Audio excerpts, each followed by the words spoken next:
carrier is a pretty difficult thing to supply, and these guys have no idea how good they have it. I've never run out of milk once on this ship. There's always plenty of bread, no problem, steak, everything. They have no idea how easy they have it. That's the ship, one of the ships right there that's flying it. I'll move over this way, there's another one over here.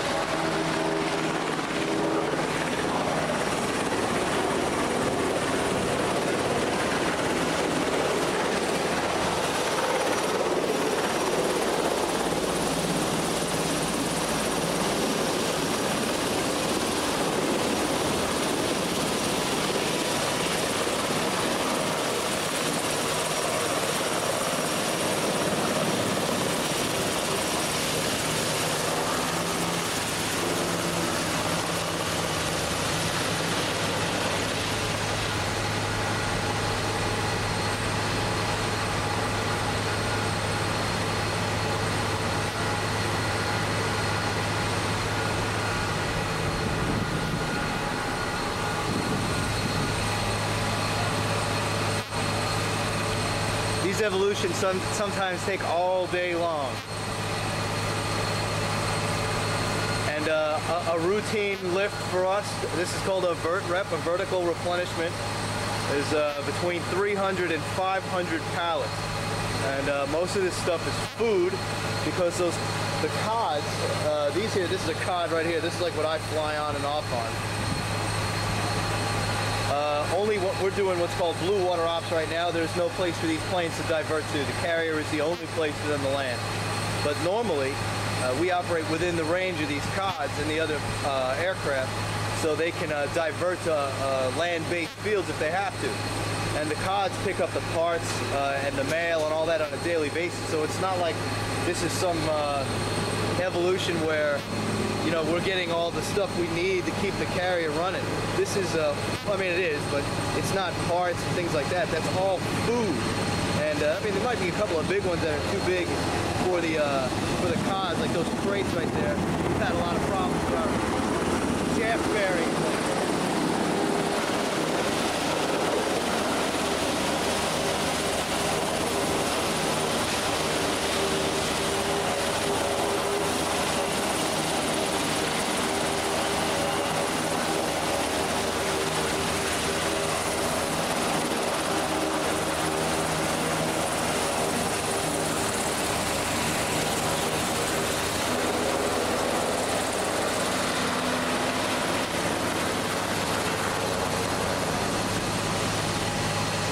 They just drop all those nets, and there's some there's a cabling system they use to carry the cargo nets, and they'll come back at the end and pick it all up. It's called the retro, and there's usually at least 2 runs of retro. They just come and pick up all the nets.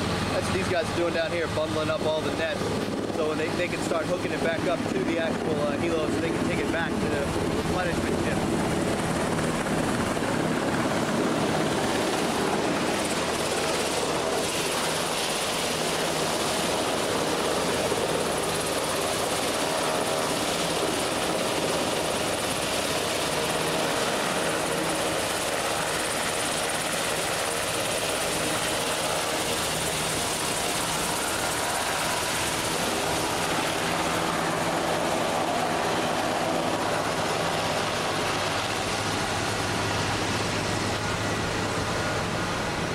I'll go back over to the oiler here. This is something I'm more familiar with.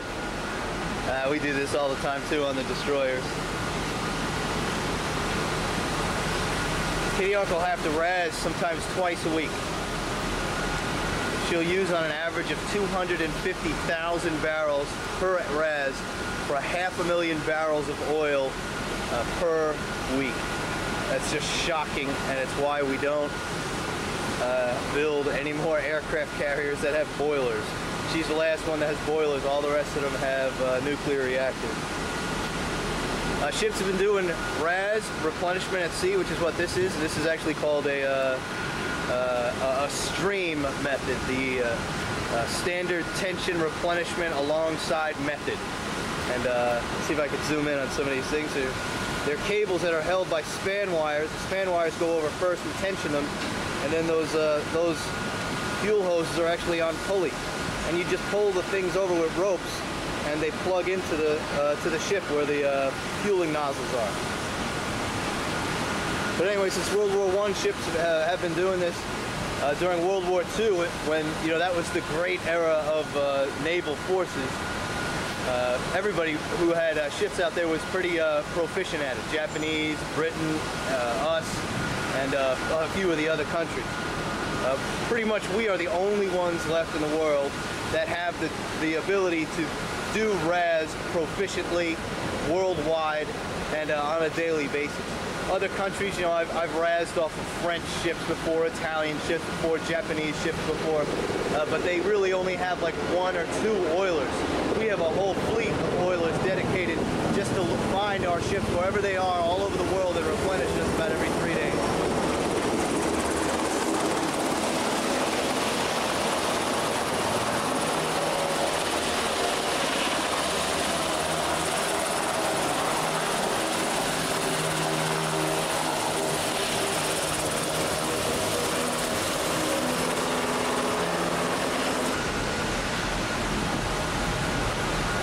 Anyway, these ships, see that blue and yellow stripe?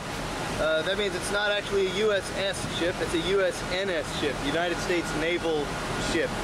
So even though it falls under the auspices of the Navy, it is actually not a commissioned U.S. naval ship. It's run by a combination of civilians and military.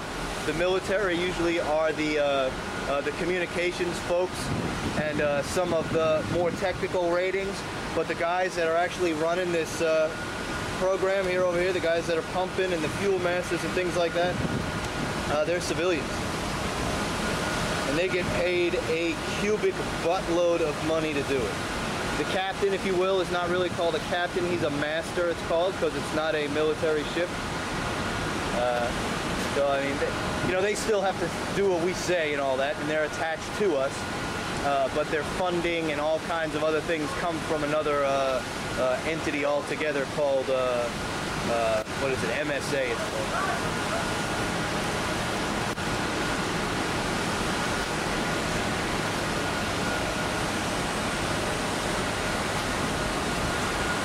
Well, this is how we do it. I guess